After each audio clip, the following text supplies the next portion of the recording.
Hey, what's up? E aí pessoal, tudo bem? Bom, no vídeo de hoje eu vou explicar para vocês como usar o whose. Várias pessoas já me perguntaram como é que se usa o whose, para que serve, então eu vou falar disso nesse vídeo de hoje, você vai entender um pouco mais como funciona esse whose. É bem simples, tá? E se você é novo no canal, ainda não está inscrito, então clica lá embaixo no botãozinho inscreva-se e clica no sininho também para você receber as notificações de quando a gente postar um novo vídeo. E eu vou deixar um link aí abaixo também na descrição do vídeo para você se cadastrar e você vai receber os nossos conteúdos diretamente no seu e-mail. E não esqueça de me seguir também nas redes sociais, no Facebook, Twitter e Instagram. Bom, então vamos lá, vamos falar um pouco do whose. Bom, whose tem duas formas de você usar.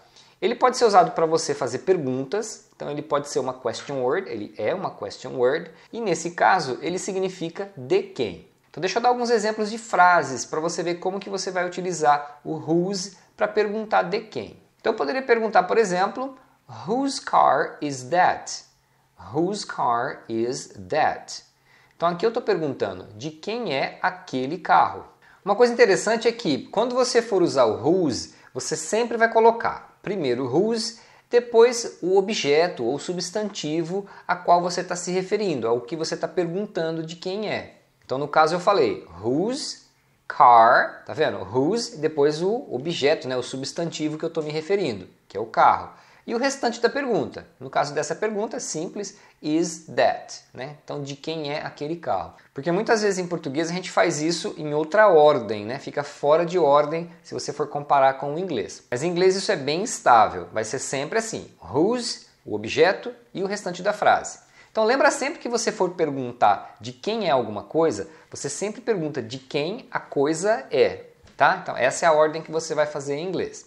Olha outro exemplo. Eu poderia virar para você e perguntar: whose bag is this?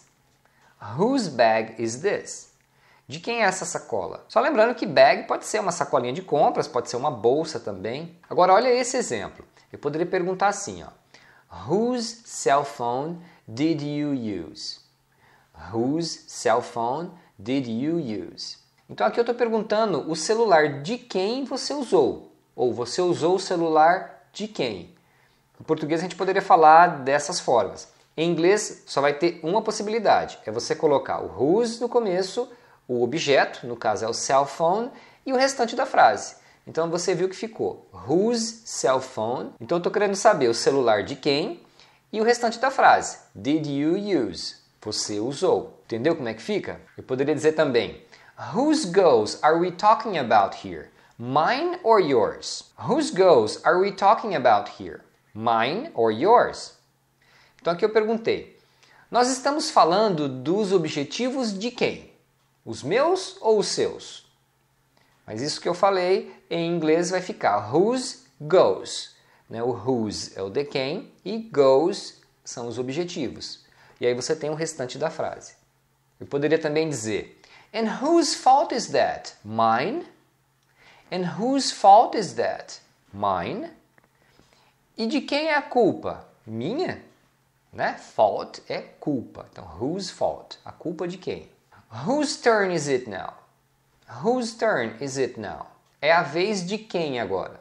Então, whose turn significa de quem é a vez. Is it, que é a frase mesmo, que é o é, e now é agora. Whose dog is barking outside? Whose dog is barking outside? O cachorro de quem está latindo lá fora? Bom, então esse foi o primeiro uso do whose. Então existe uma segunda maneira de usar o whose, que é no meio de uma frase. Aí ele é usado como nós usamos a palavra cujo ou cuja. É uma palavra muito comum, em português. Em inglês também não é uma palavra que você vai ouvir no dia a dia o tempo todo. É claro que esse uso é um pouco mais formal, Até em português pra gente também é. Você não ouve cujo ou cuja com muita frequência. Mas eu vou mostrar para vocês como é que isso fica em inglês. Então, por exemplo, eu posso dizer assim, ó: I have a friend whose father is a famous actor. I have a friend whose father is a famous actor. Então aqui eu disse que eu tenho um amigo cujo pai é um ator famoso. Então esse whose no meio de uma frase, ele sempre indica uma relação de posse. Então, o meu amigo, que é friend, whose father, Tá vendo? Então, o father, o pai, pertence ao meu amigo. Então, sempre vai acontecer isso nas frases, tá? Você que precisa saber qual que é a estrutura, qual que é a sequência, vai sempre ser essa. Então, você vai ter o dono aqui, o whose e o substantivo, né, que é possuído por esse dono. Mas vamos ver mais exemplos que fica mais fácil de entender. She knew the family whose house we bought. She knew the family whose house we bought. Então, ela conhecia a família cuja casa nós compramos. Então, isso significa que essa casa pertencia àquela família. His cousin, whose name I forget, is a nurse. A prima dele, cujo nome eu esqueço, é enfermeira. I know a woman whose first and last names are the same as mine. I know a woman whose first and last names are the same as mine. Eu conheço uma mulher cujo primeiro e o último nome são os mesmos que o meu. E o whose pode ser usado para se referir a qualquer coisa. Pode ser pessoas, animais ou objetos. Então eu poderia dizer assim, ó, The house whose roof you can see over there is ours. The house whose roof you can see over there is ours. Então aqui eu estou dizendo o seguinte, a casa cujo telhado você está vendo ali é nossa. Então tá vendo?